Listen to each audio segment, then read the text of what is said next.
Hello, everyone, and welcome to today's webinar in the CERDUP and ESTCP webinar series. My name is Rula Deeb. I'm a senior principal at Geosyntac in Oakland, California, and the coordinator of the series on behalf of CERDUP and ESTCP. The webinar will consist of a brief overview of the two programs, followed by the technical portion, which features ecosystem restoration DoD-funded efforts to maintain DoD installation lands for future mission-related activities. Our first speaker, Dr. Natalie Griffiths of Oak Ridge National Lab, will share novel research results on the impact of stream restoration efforts 15 years after implementation to assess whether restoration techniques were effective. Natalie's presentation will be followed by a Q&A session. Our second speaker, Dr. John Orrock of the University of Wisconsin, will then discuss results from a long-term study on plants in longleaf pine ecosystems to demonstrate the effect of management activities on plant population establishment, persistence, and spread, as well as the influence of seasonal climatic variation on ecosystem recovery. John's presentation will also be followed by a Q&A session, and we will conclude the webinar with a longer Q&A session featuring both of today's speakers. On this slide, we have provided a few suggestions in case you experience difficulties with Zoom, which is the broadcast platform. Firefox, IE, or Edge are the most compatible browsers to use with Zoom. If you lose the content on your screen or if your screen freezes, just key in Control and F5 to perform a hard refresh. If you are accessing the audio through your computer, click the arrow next to the Join Audio button, select Test Speaker and Microphone, and follow the prompts as they appear on your screen. If you continue to experience difficulties, please call into the conference line shown here. You may also submit a comment using the chat box. Please use the chat box only for comments related to technical difficulties that you may be experiencing, because the Q&A option should be reserved for questions for our speakers. Today's broadcast will be listen only. You may submit questions by using the Q&A box on your screen. You do not need to wait until the Q&A periods to submit your questions. We do encourage you to submit questions as you think of them well in advance of the Q&A sessions. When submitting your questions, please make sure to add your organization name at the end of your question so that we can identify your affiliation during the Q&A sessions. With that, I would like to introduce Dr. Kurt Preston, who is the CERDUP and ESTCP Program Manager for the Resource Conservation and Resiliency Program area. Dr. Preston has tracked his career between civilian university and military positions. Prior to joining CERDUP, he was a faculty member and research administrator at the University of Nebraska-Lincoln, where he led faculty development efforts to improve research competitiveness. In this position, Kurt also worked with technology transfer personnel, academic departments, and colleges to build university research capability. In addition, Dr. Preston has served as a member of the Chief Army Corps of Engineers Environmental Advisory Board. Kurt? Thank you, Rula. I'm happy to welcome everybody to today's CERDUP and ESTCP webinar.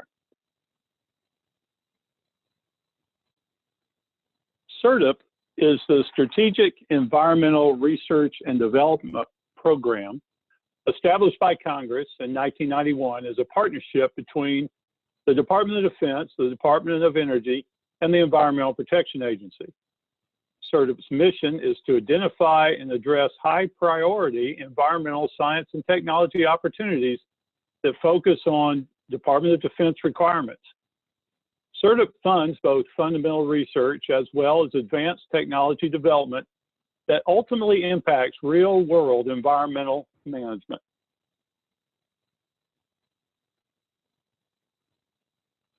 ESTCP is the Environmental Security Technology Certification Program, in which we demonstrate innovative environmental and energy technologies. These investments capitalize on past investments under CERTIP and other research programs and are designed to transition technologies out of the lab and into the field. Especially important in all ESTCP demonstrations is the ultimate transition to implementation and regulatory acceptance. CERTIP and ESTCP are complementary programs, with much of CERTIP research occurring at the lab and pilot scale with occasional field efforts, while ESTCP demonstrations are primarily at the pilot and field scale, although occasionally supporting lab efforts are conducted.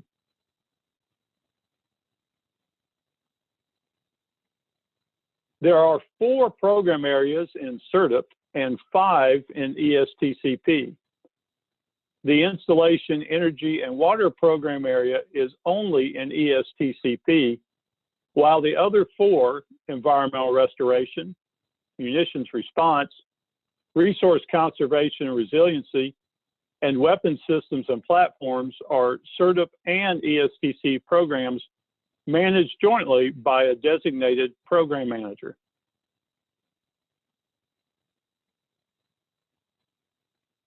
Our webinar today is focusing on research and demonstrations that were conducted under the Resource Conservation and Resiliency program area, which has essentially 3 main areas of research focus: natural resources, resiliency, and wildland fire.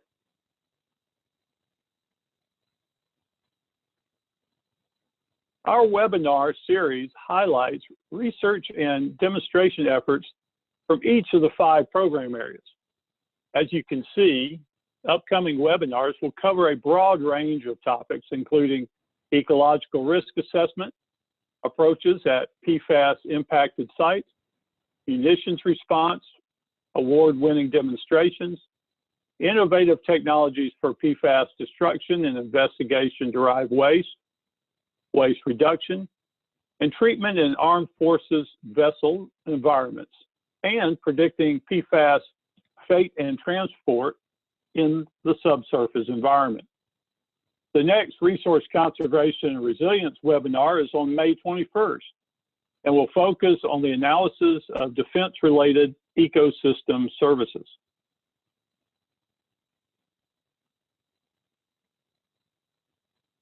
You can find additional information about upcoming webinars at this link.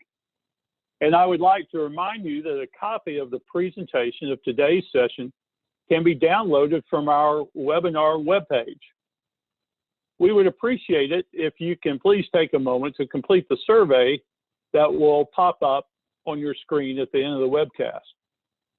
We certainly thank you for joining us today, and I hope you enjoyed the webinar. Thank you so much, Kurt. It is now my pleasure to introduce our first speaker, Dr. Natalie Griffiths, who is a research staff member and team lead in the Aquatic Ecology Group at Oak Ridge National Laboratory in Tennessee. Natalie is an ecosystem ecologist and biogeochemist whose research focuses on understanding how human activities affect water quality and elemental cycling in freshwater ecosystems. Her research takes her to field sites across the United States, from studying the response of peatland water quality to climate change in Minnesota, to examining the effects of trees grown for bioenergy on water quality in South Carolina, to evaluating a novel water quality measurement platform in agricultural streams in Iowa, and other exciting activities. Natalie received her bachelor's degree in zoology and physiology from the University of Toronto and her doctoral degree in biological sciences from the University of Notre Dame. Natalie, please proceed.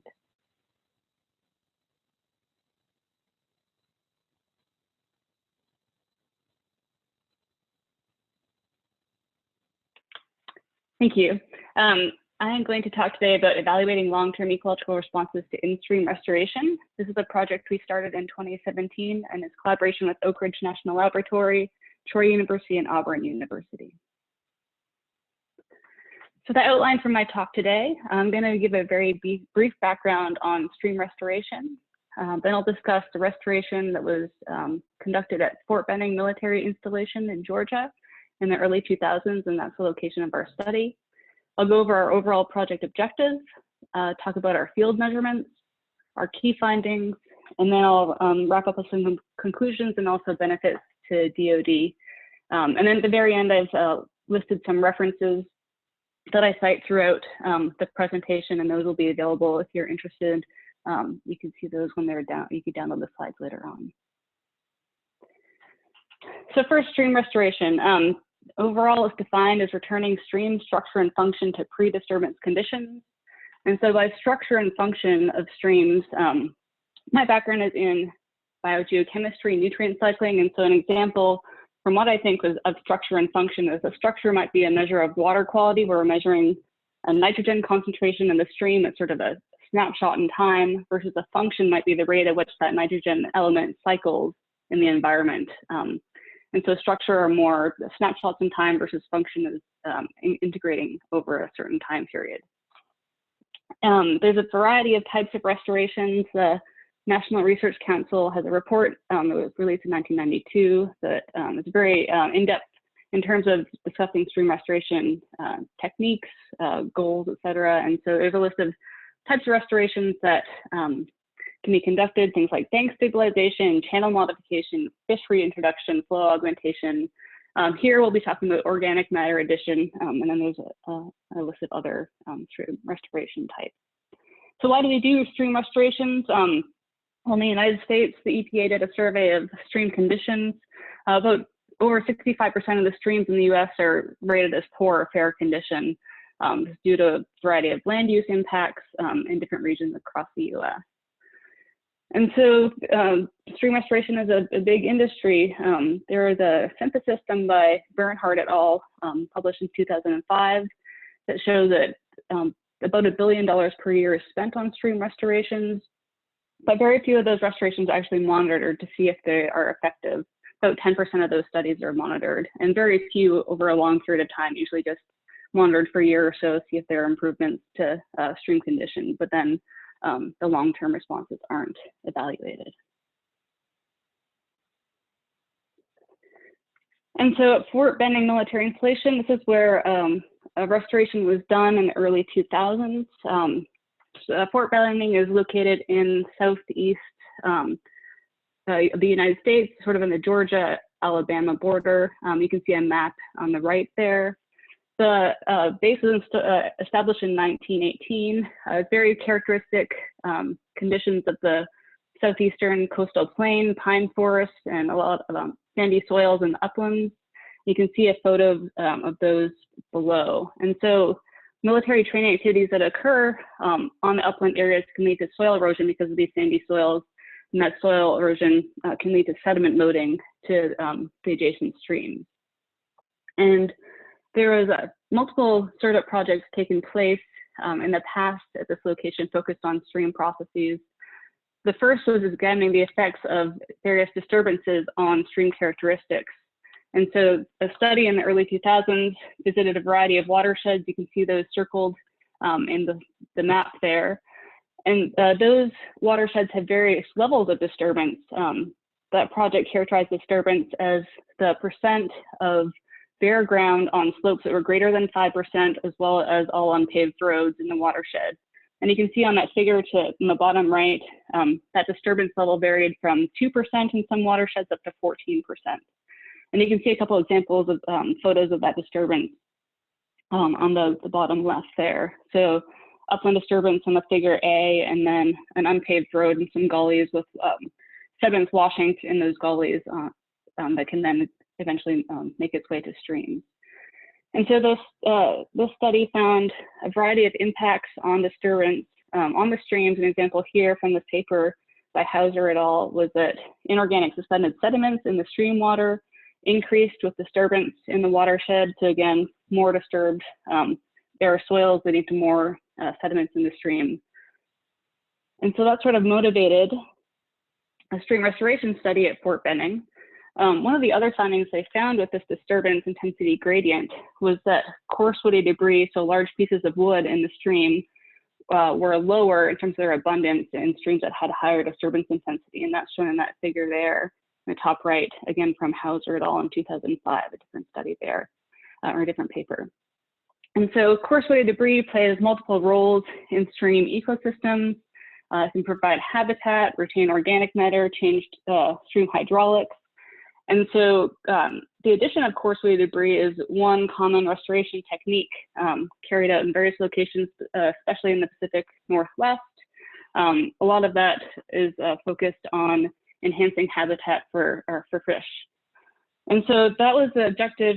Since they found that coarse woody debris was lower in the disturbed streams, there was a second startup study then that went in and added wood to streams to see what the effects were on the ecosystem. And so the study design, we had 4 unrestored streams. So the streams were just left in the same condition that they were in, and then 4 restored streams where wood was added. And the technique to do this was that trees were felled, left on the banks in the riparian zone for 2 to 3 months, and then they were cut into 1 to 2 meter long sections, placed in the stream and anchored into the stream in a Z-shaped pattern. You can see in that image there, and then also in the schematic on the bottom left. And then those Z-shaped logs and the patterns of logs were placed every about 10 meters for 100 to 150 meter length. And so the study on the bottom there, we see the timeline.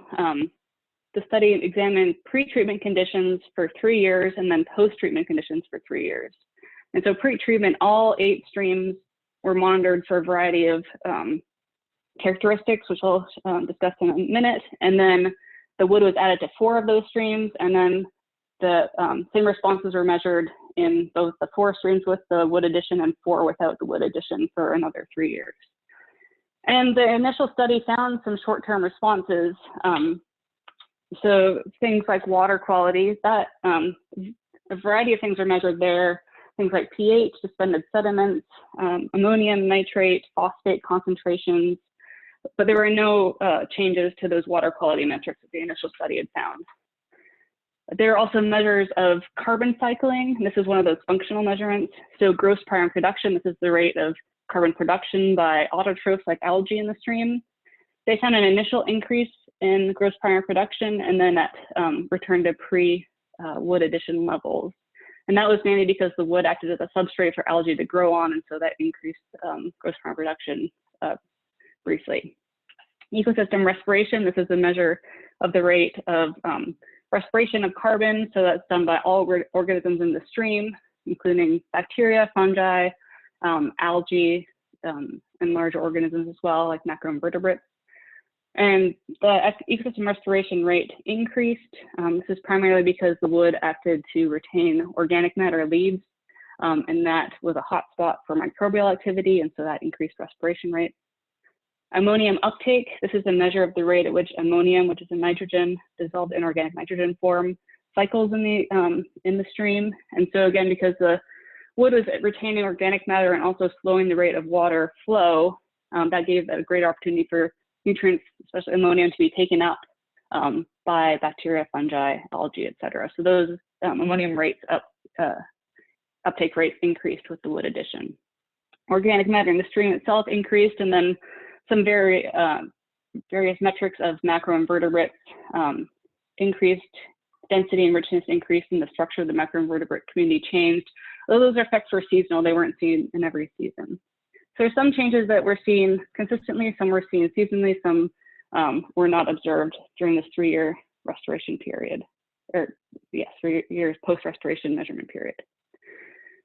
So our project objective was to go back to these restorations 14 years after they were installed to see if there are any long-term effects. And so again, you can see on the bottom there, the initial study had the 3 years pre-treatment, 3 years post-treatment periods. And so we're going back 14 years later in 2017 and 2018 to examine if there are any long-term responses. So we wanted to see if things like water quality that didn't change initially, did that take a longer time for those effects to result? Or things like ecosystem respiration that increased, do we still see those higher ecosystem respiration rates 14 years later? And you can see a couple examples.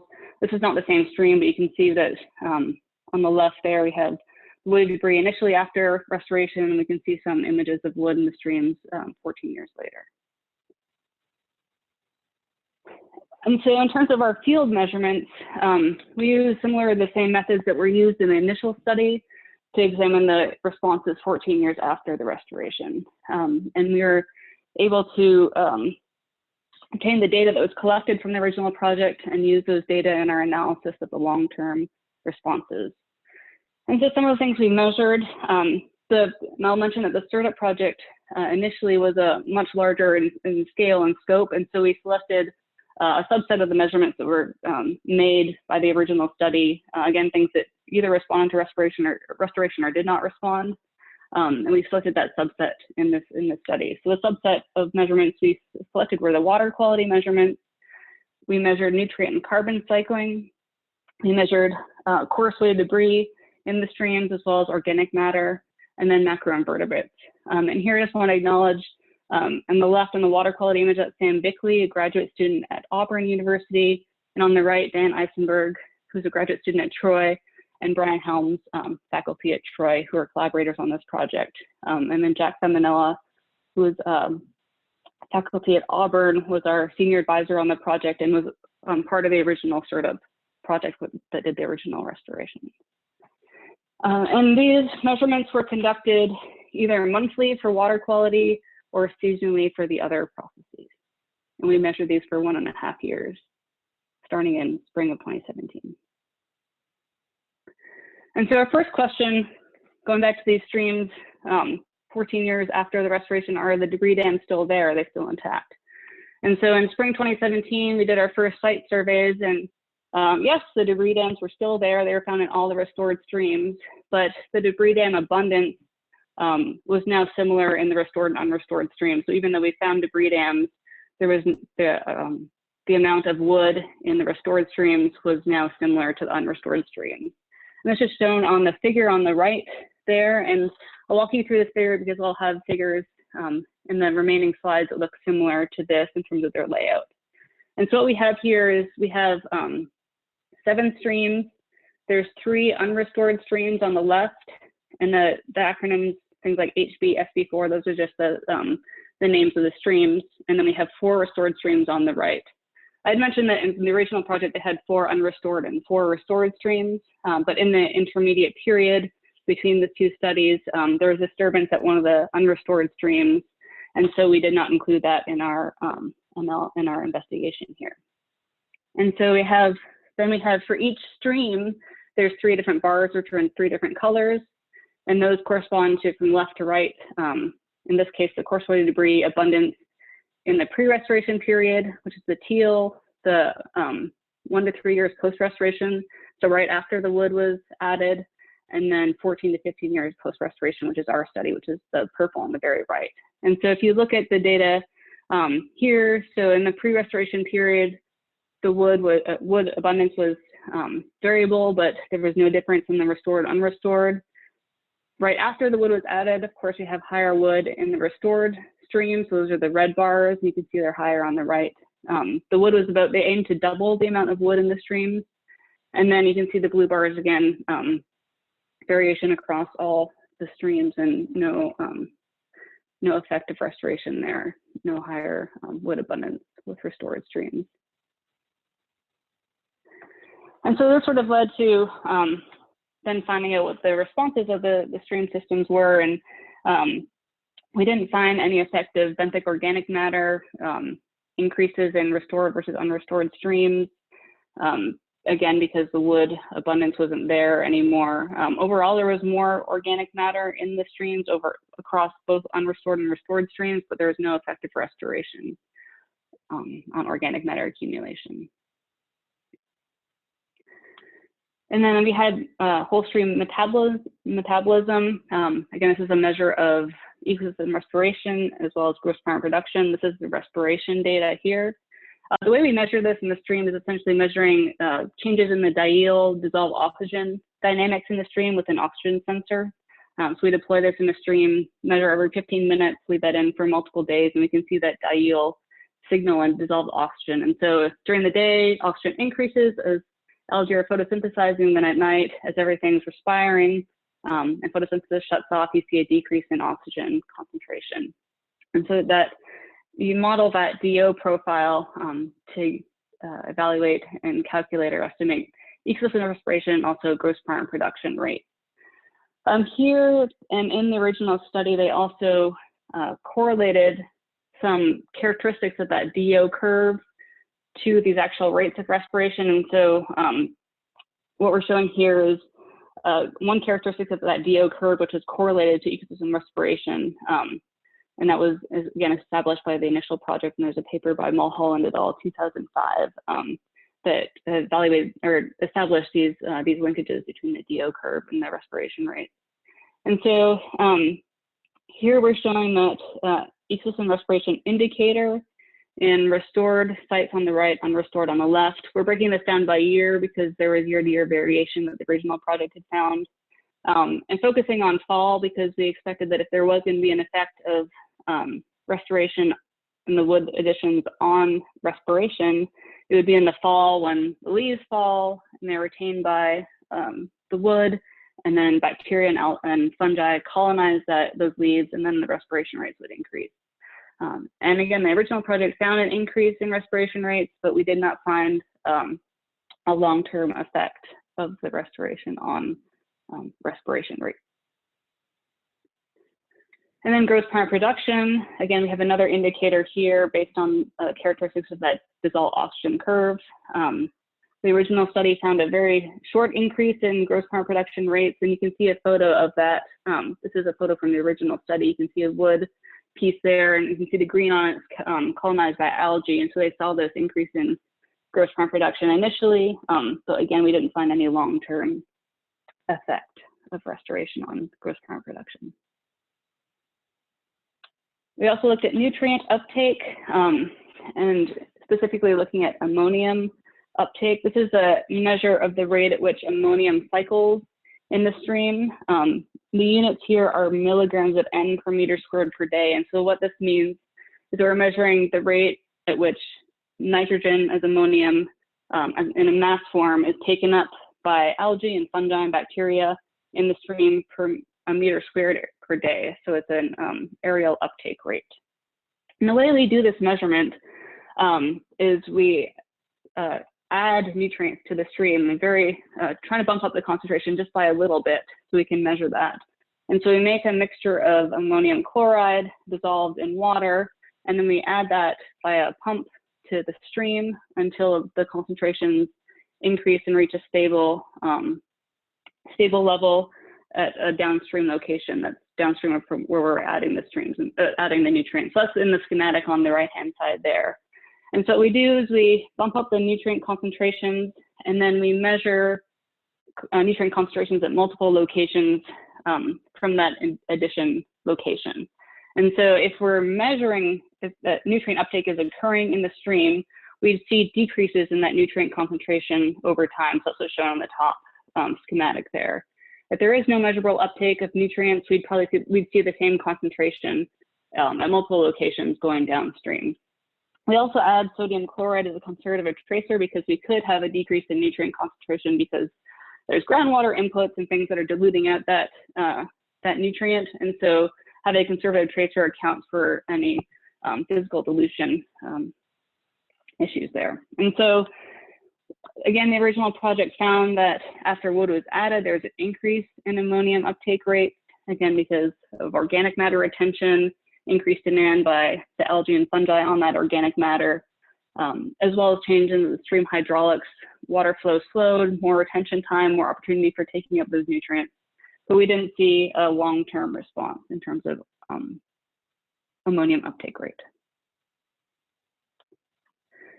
And then water quality, again, if we'd expect potentially multiple responses of water quality to restoration. If there was an increase in ammonium uptake rate, we might see decreased ammonium concentrations because those nutrients were being taken up. We might also expect to see a decrease in suspended sediment concentrations if the wood is retaining sediments and the sediments are dropping out and not being transported downstream. But overall, we didn't see any long-term effect of restoration on the multiple water quality parameters. We measured here is total suspended sediments as an example. And so this is similar to the findings of the original project. It didn't find any water quality responses. We thought we might see a long-term response, but we didn't in this case. And then macroinvertebrates, we measured these seasonally. To do this, we deployed what are called Hester Dendy samplers, which is shown on the upper right there. These are multi-plates, and so it allows invertebrates to colonize. We deploy these in the stream for a period of 2 months, bring them back to the lab, and then ID the invertebrates that colonize these multi-plates. We use these multi-plates because they're similar, sort of a wood analog, and so expect to find invertebrates on these multi-plates similar to what we find in the organic matter in the stream. And so these are brought back to the lab, identified to the lowest level possible, and then we calculated a variety of macroinvertebrate metrics. I'll share 2 here. Again, the overall effect is no long-term response of restoration on invertebrate. In this case, we're showing macroinvertebrate density, the number of invertebrates per meter squared of that multi-plate. Another example of a metric that we looked at is what's called EPT density, and EPT stands for Ephemeroptera, Plecoptera, and Trichoptera, which are the mayflies, stoneflies, and caddisflies that are pictured in the upper right there. And so these are generally considered non-tolerant stream invertebrates, so found in more pristine, less impacted streams. In more impacted streams, you might, these are usually scant, hard to find, or not present. And so the EPT density, again, we expected that if the wood was improving habitat condition, we'd see higher density of EPT taxa, but we didn't see any long-term response there. And so one thing we were interested in as well, we're not seeing any long-term responses of anything that, any of the metrics that we had measured in this study. So what about that watershed disturbance response? We know that disturbance played a role in affecting the stream processes. It was found in the very first study that was conducted at Fort Benning. So are we still seeing some effects of those disturbance over time? We looked at some land cover data and found that the disturbance metrics that were calculated in the original project, which was again the percent of bare ground on slopes greater than 5%, as well as the unpaved roads, that hadn't changed over this 14-year period from when the original study took place and when we conducted our assessment. And we found some correlations. Again, some of these were seasonal, but we found some potential indicators that disturbance was playing a role in driving some of these variation among streams. In terms of, so it suggests that the disturbance might still be negatively affecting some of these stream processes that we're measuring. And so to conclude, so again, our project objective was to evaluate the long-term efficacy of coarse-weighted debris addition as a stream restoration technique. We found that the coarse-weighted debris dams were still present in the streams after 14 years, but there are minimal long-term effects on stream processes.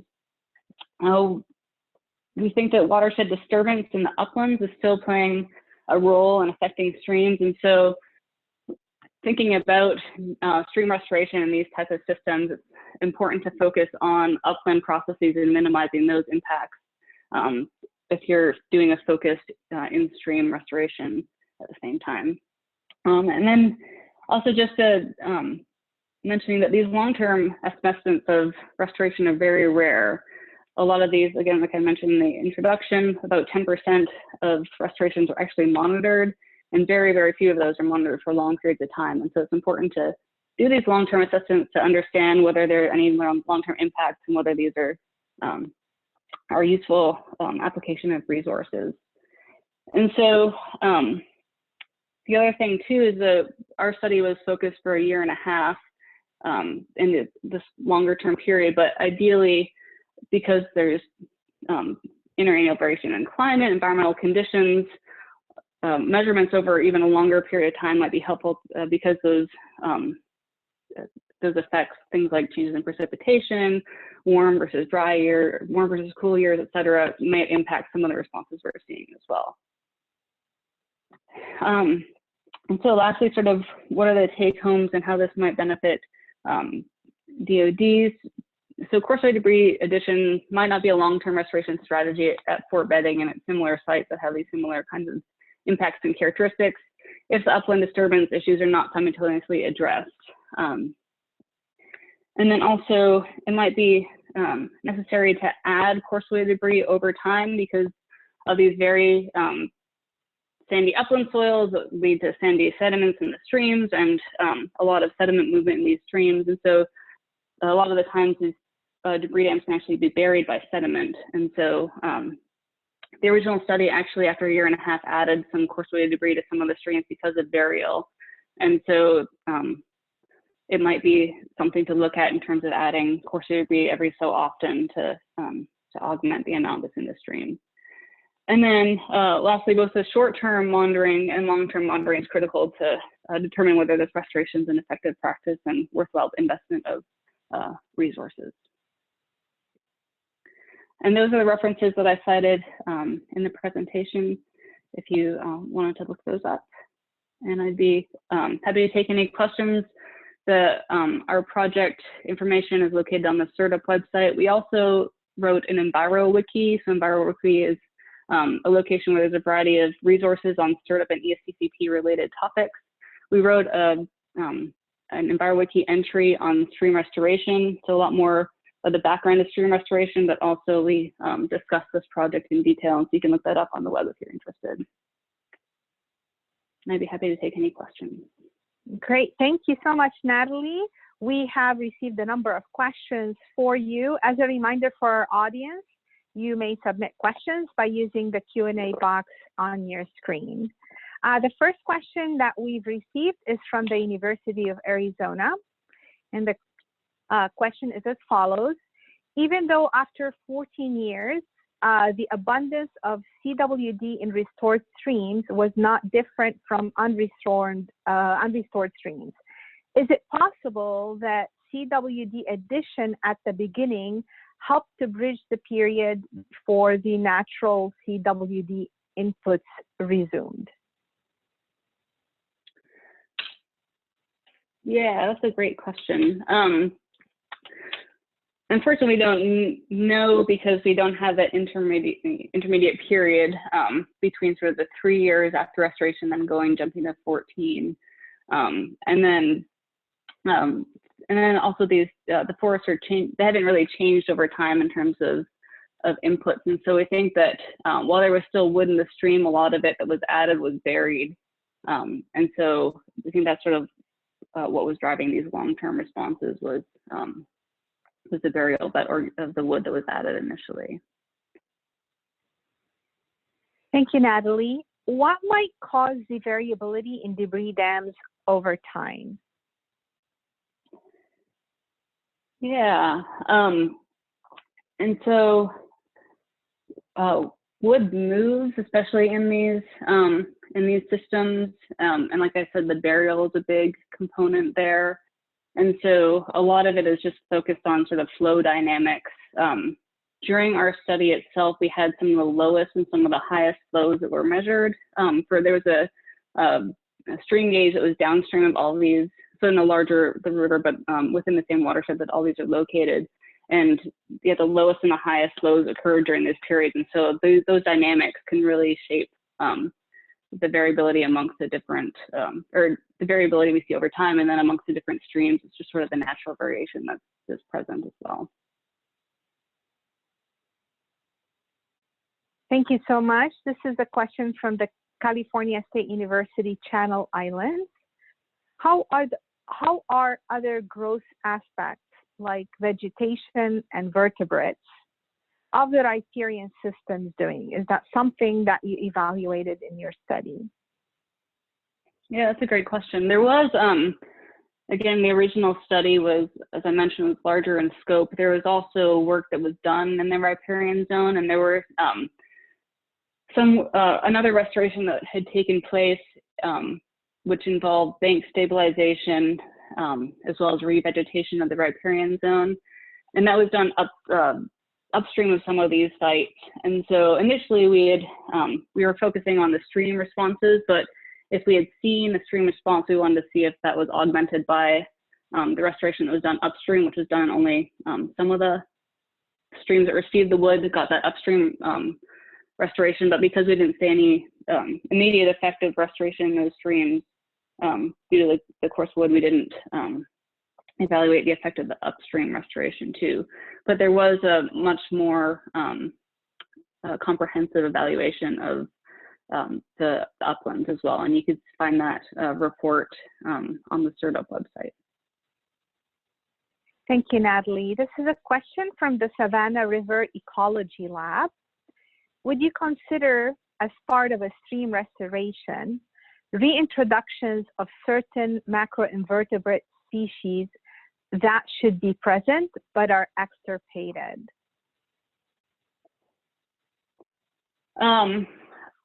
For the most part, the community was similar amongst the different restored versus unrestored streams, and overall it wasn't.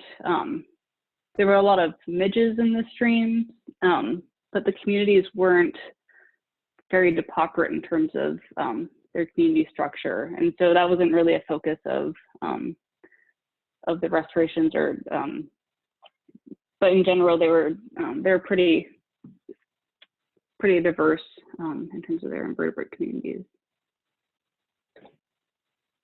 Thank you. This is a question from Case Western Reserve University. Did you monitor water quality downstream of the site to see if there were any positive impacts to water quality downstream of your site? We did not. We just focused on the sites that I'd shown on the presentation. But yeah, that'd be for a broader examination, would be a useful thing to look at. But we didn't have the opportunity to do that. Thank you. Are some in-stream measurements more cost-effective than others, in your opinion?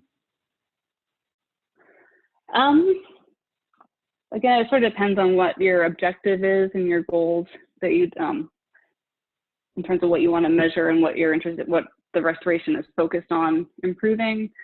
Water quality is an easier thing to collect in the field. You grab a sample if you have the capabilities to analyze that in the lab and set up to do that. Otherwise, you could send those samples off for analysis, and that's usually a fairly cost-effective measurement. And then some things like that's sort of, again, one of those structural measurements I mentioned, the functional measurements, the dissolved oxygen measurements that can infer carbon cycling processes. Those sensors we use a sensor for that dissolved oxygen measurement, and they're fairly cost effective now and used by other monitoring groups across the US. And so that's another way that you could measure sort of a long-term, every 15 minutes for multiple days or weeks. And so that's another fairly cost-effective process. Some things are more labor-intensive, like measuring the macroinvertebrates. You have to have the expertise to identify them. That's a long labor-intensive process in the lab. But again, it sort of just depends on what your objectives are as well, the restoration. Great, thank you. We have a lot more questions that we're not gonna get to, but we'll try to revisit during the final Q&A. But one last question before we let you go and move on to our second speaker. What, in your opinion, based on lessons learned from your study, what factors would be important to consider in applying the results of this study to other sites? Yeah, that's a great question. I think a lot of it has to do with just the setting that the study is and the location of the site. And so these findings wouldn't be applicable to high gradient systems in the Pacific Northwest, for instance. Again, because of the sandy soils, erosion issues, and then sort of this, these streams that are very dynamic too in terms of sediment loading and movement of sediment. And so similar sites in the coastal plain area, but yeah, so that's sort of where these results might be most applicable to, with that region of the U.S.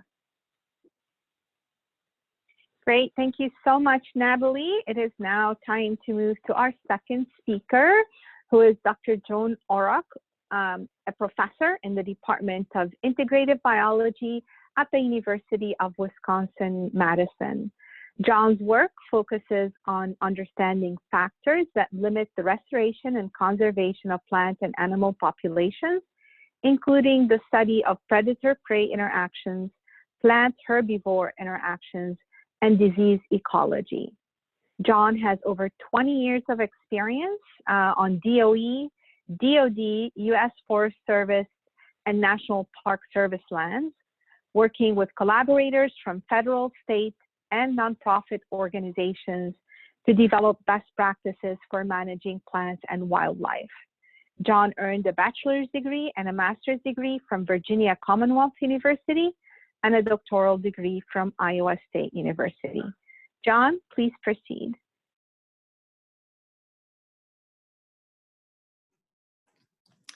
Excellent. Thank you very much, Rula, for that great introduction, and thanks to everyone for being here so I can share these excellent and interesting results with all of you.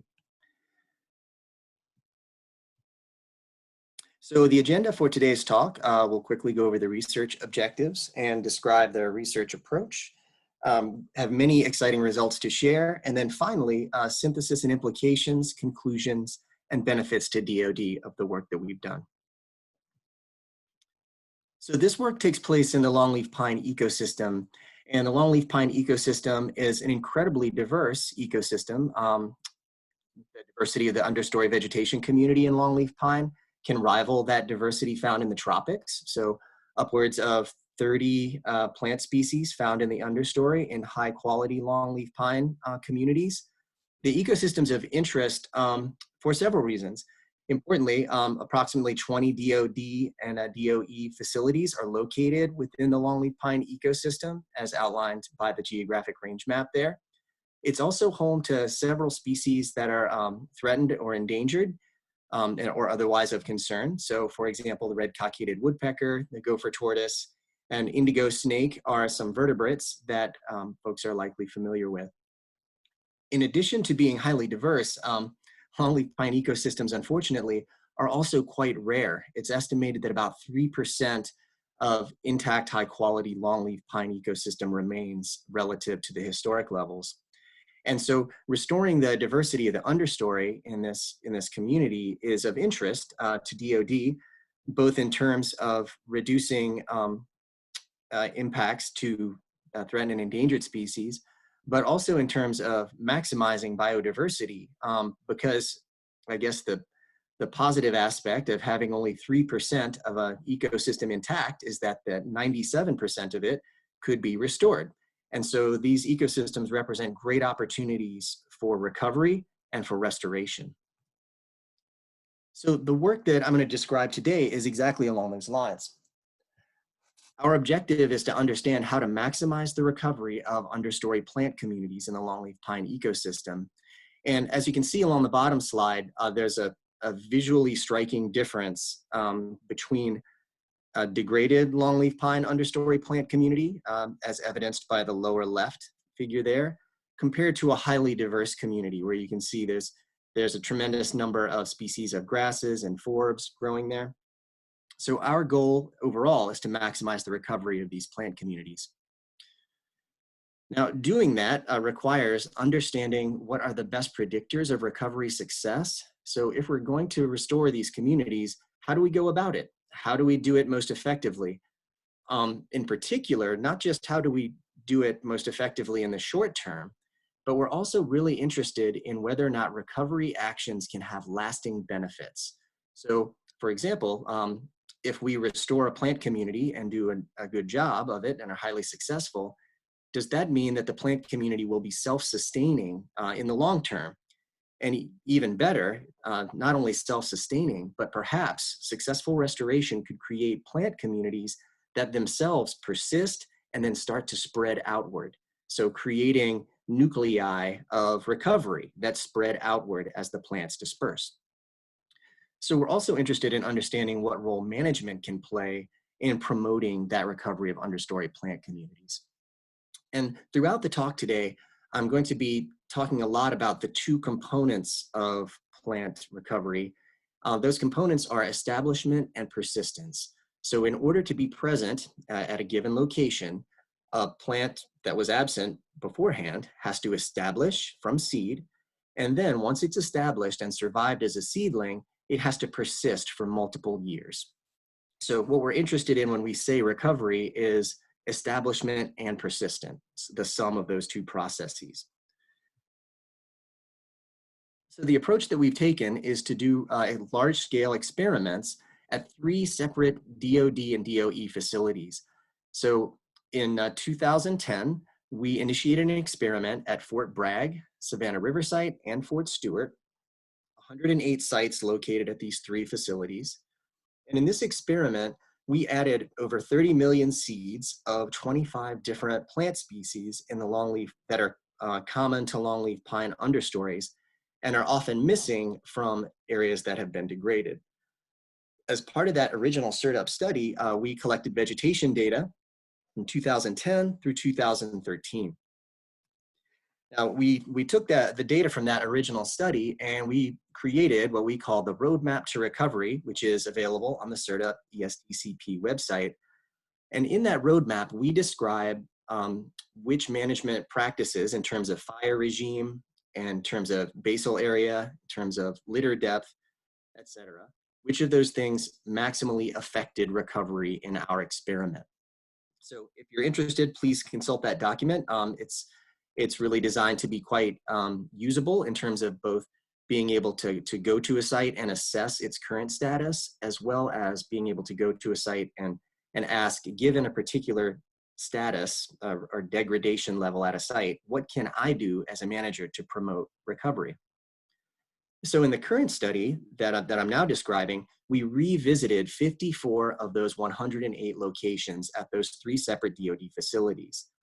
And the goal of this most recent study, the long-term study, was to resample the degraded sites in 2017 and 2018. We were interested in whether or not the recovery that we observed and started in 2010 was still present in 2017 and 18.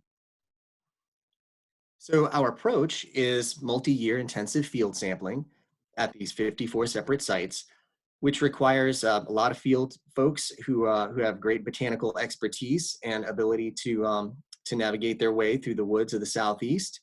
Our field crews went out and assessed plant diversity. In addition, we quantified important local characteristics that are likely important for affecting establishment and persistence. Things like litter depth, for example, known to be important in longleaf pine ecosystems and affecting understory plants, as well as basal area. The more densely planted and growing trees are within a forest, the less sun reaches the forest floor. And so basal area is often an important component of understory diversity and recovery. And we also had additional data regarding fire frequency and other things that have happened at these sites, often for the last several decades. So at these sites, when I mention intensive, it was certainly an intensive effort, and I'm going to simplify in the data description today. But if you're interested in all the details, our final report will soon be available in its finalized form. In a nutshell, at each one of these locations, there were 8 plots at a site. Each of those 8 plots was sampled at several levels for the presence of those 25 species that we added back in 2010. So we were interested in focusing on those species that we added and determining if they're still there. And importantly, we're also interested in whether or not they've spread from the locations where we added them as seeds in 2010. The way that we're able to deduce spread, because we don't have marked genotypes or known genotypes of plant individuals, we can deduce spread because when we sampled these sites in 2010, 11, and 12, all of the species that we added were not present beyond the plots where we added them. So in our follow-up study in 2017 and 18, we assumed that if we see a species outside of a plot boundary, that species has spread as a result of our seed addition at that location. So I'm going to dive right into the results. These are broken down by our 3 facilities, so Fort Bragg, Fort Stewart, and Savannah River Site. And this slide is, there's a lot of information here, but I think the main pattern really pops out. If we look at understory richness of the species we added, starting back in 2010 and continuing to 2018, what becomes really apparent is species significantly increase species diversity. And so you can see that the blue bars are above the red line in all situations. Importantly, those additions that we saw in 2013, the last time before this study that we measured these plant communities, in many cases persisted into 2017 and 18, and in the case of Savannah River Site, actually increased in 2017 and 2018. So what this slide demonstrates is that adding seeds of these species was a successful way to increase establishment and persistence, and it lasted. Remember that we only added seeds at a single point in single seed addition had a long-lasting impact. Another point from this slide that's really apparent is that these different areas do perform slightly differently. The time course of the dynamics at Fort Bragg, Fort Stewart, and SRS differed a bit depending upon the location. So one benefit of our study and the fact that we were able to do it at 3 different locations is we're really able to also ask if what works well at one site doesn't work well at another. So that's a benefit of our design. So now I'm going to spend some time talking about establishment and persistence. Remember, we're really interested in those 2 components that affect whether or not we find a plant species at a location. And the lower panel on the left says it all. Whether or not a plant is found at a location, so its occupancy, is very much largely a function of whether or not it establishes. So we can see that really strong relationship between establishment and occupancy. On the right-hand side, we see that persistence, so persisting, being found from one year to the next in our study, is also important. However, its contribution to occupancy in terms of its relationship, while significant, is nowhere near as large as the contribution of establishment. So what this slide emphasizes is that establishment is really a key process determining recovery. And to emphasize that relationship, I want to draw your attention to the y-axis where you can see there's persistence, and note that those values are all quite high, actually. So each one of these dots represents one of our species. What you can see is that all of the persistence values are above 0.5, and which is quite high. In fact, many of them are approaching 0.8, 0.85, and so forth. So once a species establishes, persistence is generally quite high. So what that tells us, if we're interested in recovery of plant communities, is that establishment is really a key process. It's really where the action is if we want to restore these communities. So let's take a moment and focus on what factors we found affected establishment. So here are the results of some occupancy modeling that we performed to evaluate the relationship between various factors along the y-axis here and standardized effects on establishment. So take just a moment and I'm going to go down that list on the y-axis of the factors that we were evaluating. We're going to evaluate the role of whether or not adding seeds was important. We can do that because we added seeds at half of the 8 plots at each one of our sites. We could also evaluate the role of herbicide because in our original study, we also herbicided half of the plots to see if removing competition would affect establishment. In addition, we also downloaded climatic data for each of these locations, and we can ask whether or not temperature, rain, in the growing season and rain in the winter season affect establishment. We can also ask if things like basal area and litter depth affect establishment. These are important because they're the things that managers can directly control. And then we can also ask questions about whether or not there's something about particular plant species that we can use to help predict whether they'll establish or not. So plant type, which effectively breaks them into groups such as legumes and non-legumes, seed coat thickness, how long it takes a seed to germinate, and the height of an adult plant, for example. So let's take a look at those relationships. If we go back up to the top and take a look at seeding, what is immediately apparent is that that adding seeds of these species has a highly significant positive effect on their establishment. Herbicide didn't affect establishment. That's why there's no plot there. Interestingly, temperature from March to August was significantly affected establishment. So lower, cooler temperatures. So when you see the effect size shift temperature, you decrease establishment. So high temperatures led to lower establishment. Increased rain in either season tended to increase establishment. Establishment was negatively related to basal area and to litter depth, which makes sense because as the basal area increases, the amount of light reaching the forest floor decreases, and plants need light to establish as seedlings. And litter depth is also important because that seedling needs to root in soil so that it doesn't desiccate. Plant type was also important in that, in particular, legumes established well in our study. Seed coat thickness was of some importance too. And in general, plants that germinated faster did slightly worse in terms of establishment. So establishment's affected by seed addition, by climate, by management, and is related to some plant traits.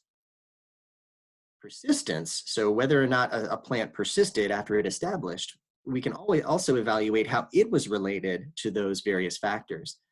Now, adding seeds didn't directly affect persistence because, well, seed addition affected establishment. However, herbicide as a treatment early in the experiment to thin out competition had negative effects on the persistence of some of our 25 species. Temperature, again, warmer temperatures were associated with reduced persistence.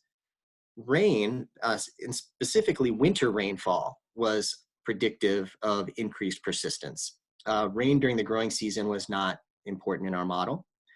And just as it was important for establishment, basal area and litter depth were also important for persistence. And plant type, seed coat, germination days, the speed of germination, weren't really well predictive of persistence, but plant height was. So let's take a quick look at those results when we put them together. So establishment on the left and persistence on the right. What I want to draw your attention to are what we found, which is really interesting and I think helps demonstrate the value of long-term research. By doing this research over so many years, from 2010 to 2018, we're able to ask how management affects long-term patterns in terms of basal area and litter depth. But that long time series also really helps reveal the role of climate, because it's only by doing this over multiple years that we can gain inference on that climatic signal, which unfolds at long time periods, effectively annually. Importantly, different species sometimes responded slightly differently. You might expect that with 25 species in our mix. However, many of the patterns were consistent in terms of directionality. So whether or not, for example, seed addition, you can see the upper left panel there, seed addition effectively always increased establishment at these sites. Again, not surprisingly, because they weren't there before we added them as seeds. But some species responded particularly well to seed addition. So for example, Lespedeza hirta, Tephrosia virginiana, some of the aristidas we added responded particularly well to seed additions. And so all species benefited, but some species were particularly responsive. Similarly, with basal area and litter depth, the trends were typically the same in that as you increase basal area and litter depth, you decrease establishment, and that the highest establishment is observed when there's very little litter and there's lots of light reaching the forest floor, but some species benefit from that more than others. The same is true for temperature and for rainfall during the growing season and during the winter. So another benefit of our work is that using 25 different species over nearly a decade of data collection really allows us to start honing in on these cool patterns. So we can also take a quick look at persistence just to demonstrate, again, that most species behave in a similar way. And again, an increasing basal area, increasing litter leads to decreased persistence. And temperature, increased temperature during the growing season was associated with decreased persistence. More rain during the winter, increased persistence. So we were also interested not just in establishment and persistence, but whether or not once these species got started in 2010, if they persisted, could they also spread? Could they generate self-spreading populations? And so now I want to turn to asking, well, what predicts spatial spread? And this is where we've got some really good news and really exciting news. Actually, I think most of this is good news, is that establishment is really strongly correlated with spread. Again, not surprisingly, persistence is less so. What this indicates is that establishment, once established, the likelihood that the species will subsequently spread beyond where you added it is actually quite high. So very good news. Now, importantly, our data set allows us to link spatial spread to characteristics, not just of the plants themselves, but of the site. And so in this slide, this is where we break down a lot of results to describe how spatial spread, the rate of spatial spread, depends upon a few factors. To simplify, you'll notice that there is an orange and a blue set of dots and lines on this figure. The orange corresponds to plant species that are not wind dispersed. So these are species like grasses, for example, or even legumes that don't have dispersal structures. So that's the orange group. It is represented by those species. And wind dispersed plants represent species like asters, for example, where there's a clear pappus or a clear dispersal structure that is grabbed by the wind and is useful for the seed moving around. Now, just quickly to move through these results, just want to demonstrate some interesting findings in terms of plant height. So let's move down, because the plant height signal is actually one of the largest signals in the data set in terms of predicting spatial spread. And what's interesting is that taller plants for non-wind dispersed species spread better than for wind dispersed species. And I think this makes some intuitive sense, because for non-wind dispersed plants, the taller the plant, the greater the likelihood that the seed is going to fall farther from the parent plant based upon plant height. If your seed is dispersed by wind, once the wind picks up your seed, then the original height of the parent plant may not be particularly important. So lots of interesting patterns we found here in terms of spatial spread, but the important part to remember is that whether or not spread happens depends largely on establishment. All right, so I'm gonna synthesize what we've just discussed. Again, a whole lot of data, 8 years of intensive plant community data distilled into less than 22 minutes. The synthesis and implications of this study: a single seed addition can effectively generate long-term recovery. Not only long-term recovery, but our results suggest that once plants are established, they stick around for a long time and they start to spread. So from a management perspective, knowing that one single addition could have long-lasting effects that continue even when we're not there anymore is a really important message. In addition, our data really demonstrate how climate can affect not just establishment, but also persistence. And they point towards understanding how future climatic variation might affect the dynamics of these plant communities. Ultimately, we saw that precipitation and temperature both had an important effect on establishment and persistence. And in the future, the Southeast is expected to experience much greater extremes in both of those. So those populations, not only once established do they persist, but they also continue to spread outward of their own, based on their own dispersal mode.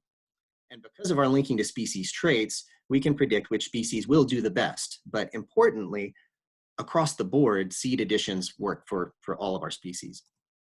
So in conclusion, establishment is the primary factor limiting recovery in these degraded yet potentially highly restorable longleaf pine understory plant communities. These communities are highly seed limited. Once you add the seeds, it promotes establishment. Once they're established, they do quite well. These are long-lived plants that many of them are perennials that can exist for tens of years, if not, 20, 30, 40 years and beyond. So once they're established, they're quite hardy. Importantly, climate and management both affect not just whether or not recovery happens, but the rate of spread. The benefits of this work to DoD is that we have demonstrated for the first time that across 3 different installations that the process of adding seeds a single time can be very effective and can last. So a single seed addition can last, at least based upon our data, for at least 8 years. And based upon all the signs we're seeing, they're spreading outwards.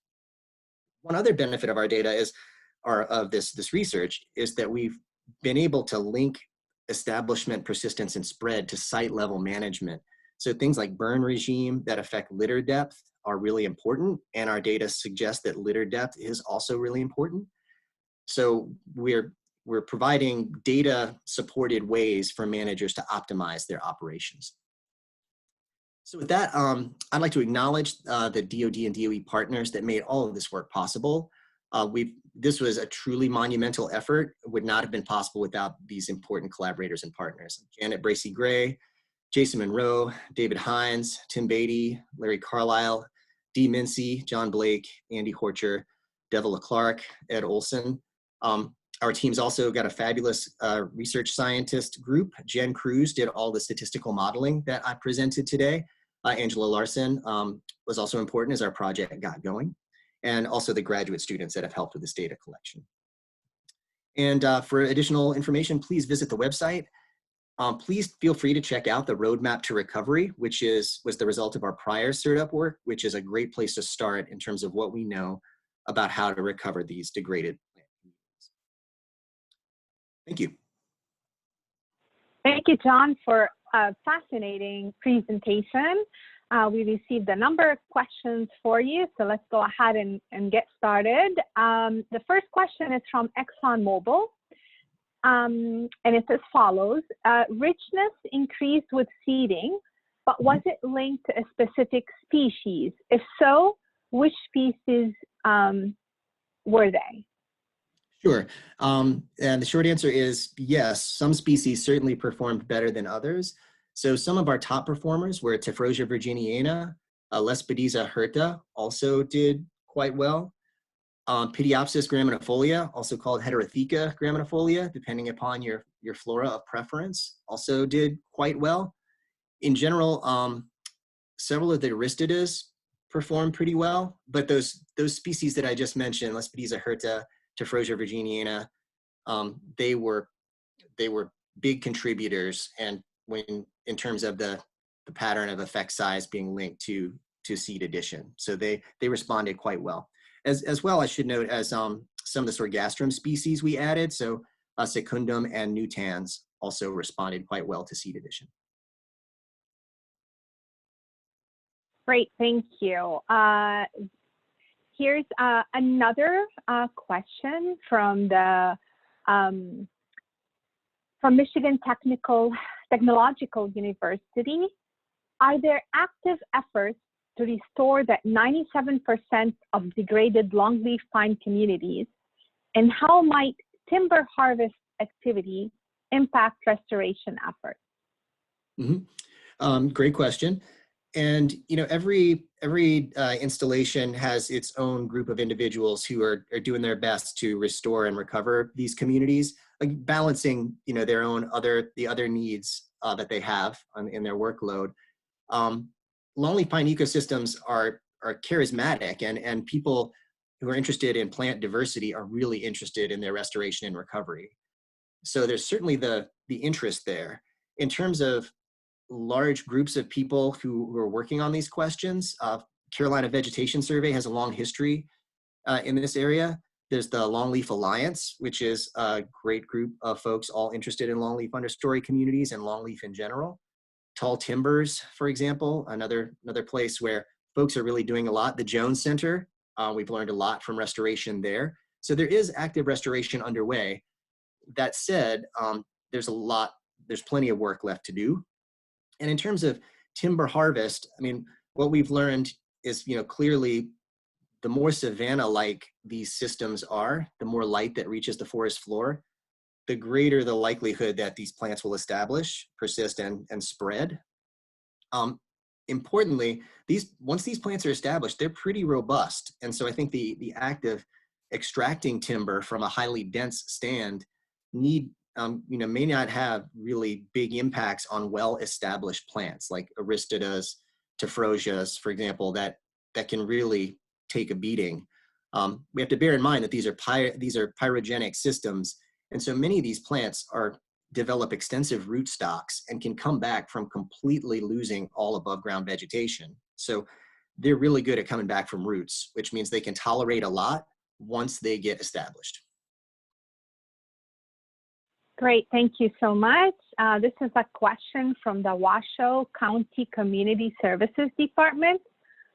Were all seeds native to the area, or did you use a mix of non-native and native species?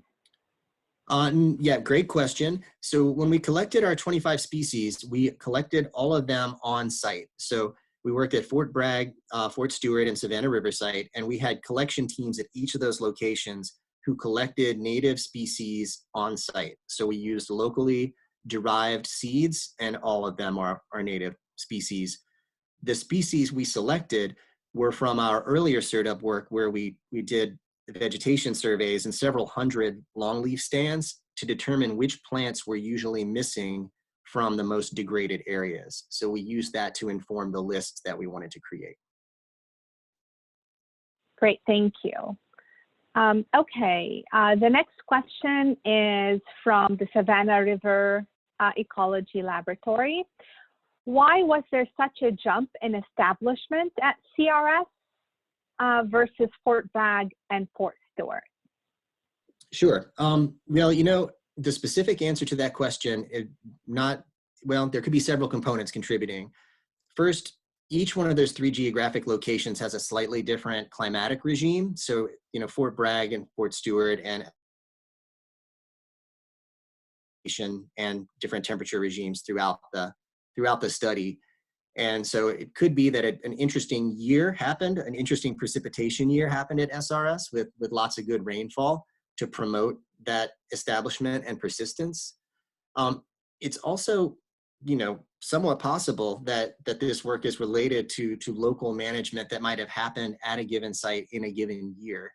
And so to really answer the question of why SRS bumped in richness in between those 2 periods would require digging a little bit deeper than we have so far to really answer that question. But my suspicion is it has to do with local variation in climate and SRS getting a couple of really good rain years. Thank you, John. This is a question from EPA. As this region is also covered by Dixie Alley with tornado activity, an extreme weather event, do you think these areas could benefit from seeding and treated as ideal sites for future studies for longleaf pines, or would you avoid such areas? Well, I mean, these are systems that have historically experienced disturbance in the form of fire. And again, many of these species come back well from disturbance once they're established. Much of the area in longleaf where these plants have been eliminated are areas in longleaf that were once used for agriculture. So areas where folks once tilled and planted crops, and the area is now converted back to forest. Once you till the land, these species are effectively eliminated, and getting them back, as far as we can tell, requires adding seeds. So I think that a large-scale disturbance that removes large numbers of trees from the overstory, like a tornado, for example, could provide an opportunity for excellent restoration potential. especially if the tornado strikes an area that was agriculture where the seed bank is depauperate and these species are not going to get there unless you add them. So I think it could represent a really interesting opportunity in a way to capitalize upon increasing changes in climatic disturbance regimes moving forward.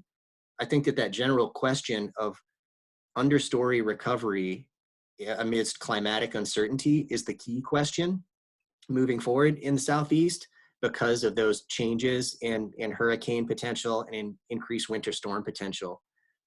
Our data suggests that climate is really important, but we haven't really been able to evaluate climatic extremes particularly well yet because we've only, as many years as we've got, we've still only got 8 years of data. But yeah, I think that capitalizing on natural disturbances like that would be an excellent idea and a great thing. Thank you, John. One quick question before we pull Natalie back in for additional Q&A. This is from the Nature Conservancy. Did fire frequency affect persistence in your study? Yeah, so in our study, we focused on a lot on sites that were relatively well maintained in terms of fire frequency.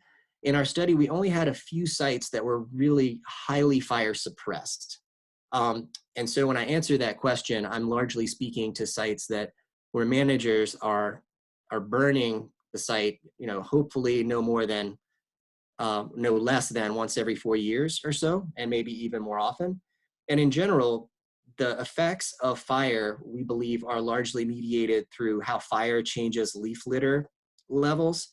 And so as our data suggest, with decreased leaf litter, you get much greater establishment, and persistence also follows suit.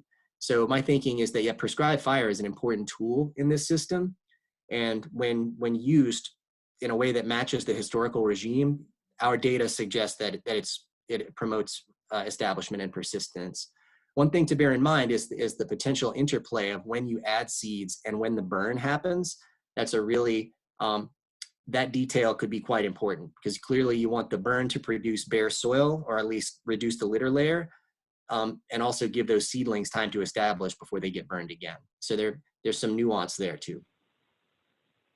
Great. And really quickly, this is from the Air Force Wildland Fire Branch. How feasible do you feel ground cover restoration efforts are at landscape scales or over hundreds of thousands of acres of military land? Yeah, that is a great question. And a lot of what we know in Longleaf, I mentioned the Jones Center, but Kevin Heyer's work has been absolutely influential on this field. And folks in the Southeast do large-scale seed collections and have the potential to do large-scale seed additions. So in terms of feasibility, I think because we've shown that seed additions can be so important, as long as the burn regime is large enough and frequent enough to allow for low litter depths and some opportunities for seeds to establish, adding seeds, I think, could work over very large scales.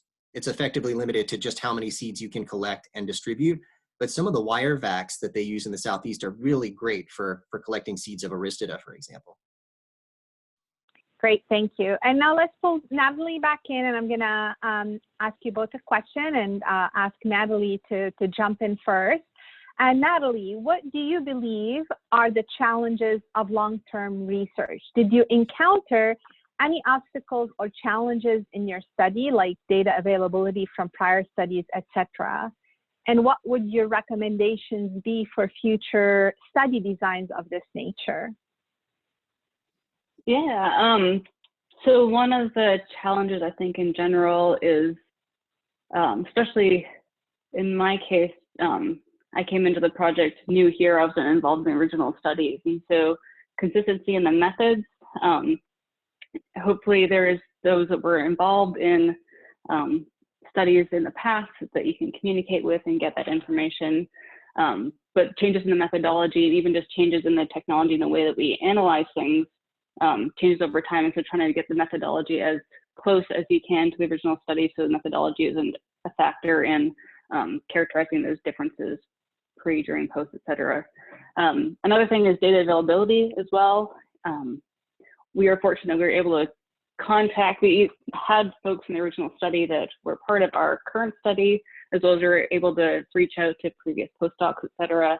Some of those data were on old computers, and so they had to find, you know, get those computers up and running and things. But I think thinking about this in sort of the, what are some recommendations, data curation, data archiving is just a huge thing, I think, in the field of ecology, environmental science. And so, you know, archiving data, making sure they're available online, and the field is going more and more towards that for sure in terms of publications and having data associated either on repositories or within publication supplemental, et cetera. And so I think that's a critical thing, especially for, you know, if someone wanted to go back to those streams in 20 years from now. If we can make our data available easily and searchable online, that'd facilitate future studies for sure. Thank you, Natalie. John, would you like to add anything to this? Well, no, I think that the data issues that Natalie mentioned are incredibly important. Maintaining study spans decades or more is clearly challenging. Even if when you have numbers of people that enter your project and leave your project, and couple that with changes in technology and data collection approaches, it can be quite challenging. Another thing that that's important for long-term studies, at least one thing that we found, is we originally started 108 sites and we went to find 54 of them.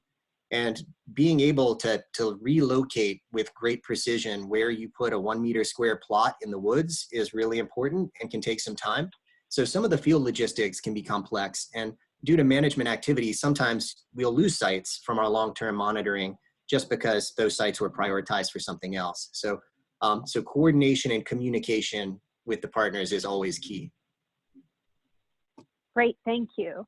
Natalie, are you aware and can you share information on any new tools and approaches that will help unlock the potential of long-term research for the Department of Defense?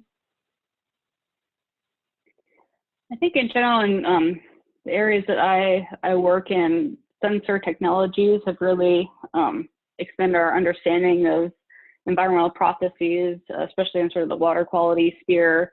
And now a lot of the monitoring and measurements are moving towards, so that's getting, the sensors get at the temporal variation. We don't have the spatial there, but I think getting towards any mobile platforms, drones, or you can couple sensors onto drones, let's say, and get a better sense of spatial variation and processes you're interested in. We can do that in the higher level from satellite data, but we're missing that from on the ground, the satellite. There's that intermediate spatial scale that I think this is sort of an emerging field and will be important in all facets of environmental science and resource assessment, including on DoD sites. Thank you, Natalie. John? Well, yeah, I think there are lots of great opportunities, moving forward in the future. If anything, I think that the work Natalie presented today and the other long-term work that's been going on, both sponsored by CERDUP as well as by other agencies like LTER, NEON, and LTREB out of NSF, just demonstrates that these long-term data are super valuable. And moving forward, I think something that will be really interesting to consider is coupling experiments with long-term data. So especially as we try to deal with challenges of climates that we may not have experienced in recent history, using long-term data to help us understand what to expect, but then overlaying that with distributed experiments, so small-scale experiments conducted at large geographic scales, I think would be a great way to leverage the strength of experiments with the robustness and historical perspective of long-term data. Great, thank you so much, John, and thank you, Natalie, for a fascinating set of presentations. I'd encourage everyone to visit their CERDUP and ESCCP project web pages for additional information on their project. I'd like to remind you that our next webinar is on Thursday, April 9 in the Environmental Restoration Program area. This webinar will focus on PFAS toxicity and best practices for PFAS ecological risk assessments. We'll have two speakers, Dr. Marisol Sepulveda from Purdue University. She'll talk about her work to quantify the toxicity of different PFAS for amphibians native to the US in order to support ecological risk assessments. And then Dr. Jason Conder from Geosyntec Consultants will talk about his work to develop guidance for assessing the ecological risks from PFAS to threatened and endangered species. Registration is open for this and other webinars, so please visit the SERDP and ESCCP webinar webpage to register for this and other future webinars. Before we conclude, I would like to remind you that both the audio and a copy of today's presentation will be archived on our webinar webpage in case you would like to refer to them in the future.